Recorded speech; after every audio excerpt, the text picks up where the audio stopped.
வந்துச்சு, வாங்க சொல்லி தரவா? ஹரி வந்துட்டேன். முதல்ல கத்தி ஷார்ப்பா சீச்சுக்கிறீங்க. அடுத்து வெங்காயத்தை புடி புடியா வெட்டிக்கிறீங்க. குத்தா எடுத்து வெட்டிக்கிறீங்க. அடுத்து கேரட்டை குட்டி குட்டியா வெட்டிக்கிறீங்க. அடுத்து வெக்கோலிய கட் பண்ணுங்க. இது பேரு கிழங்க, இதையே கட் பண்ணுங்க.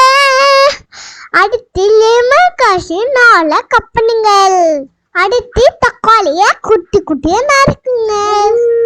அப்படியே இந்த மாதிரி தக்காளிய அடைச்சு கொடுங்க. அடுத்து அடுப்புல சட்டி வைங்க. இப்ப அல்லி ஊத்துங்க. இப்ப பெரிய வெங்காயம், மிளகாய், சின்ன வெங்காயம் சேர்த்து வறுக்குங்க. அடுத்து கப்மணி இலங்காய், மிளகாய் சேர்த்து மிக்ஸ் பண்ணுங்க. இப்ப இஞ்சி பூண்டு பேஸ்ட் சேர்த்து அதையும் கிண்டுங்க. இப்ப கப்மணி சேர்த்து கோழி அப்புறம் காய்கறி வேகத்துக்கு தண்ணியை சேர்த்து மிக்ஸ் பண்ணுங்க. அடுத்து தேவையான உப்பு, அடிச்ச தக்காளி சேர்த்து மிக்ஸ் பண்ணுங்க. 2 லோலே தாய் நூலிஸுக்கு 2 கப்பு தண்ணி ஊத்துங்க. இதான் தாய் நூலிஸ். இப்ப நூலிஸ உள்ள எடுக்குங்க.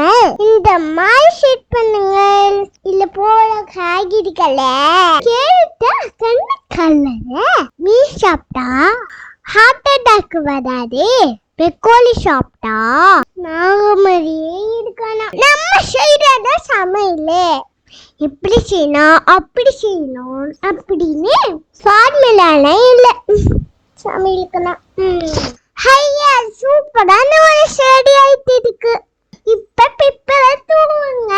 தாறுமாறான தாய் நூலிஸ் ரெடி. அம்புடன் சேனலை லைக் பண்ணுங்க, சப்ஸ்கிரைப் பண்ணுங்க, கமெண்ட் பண்ணுங்க. மறக்காம ஷேர்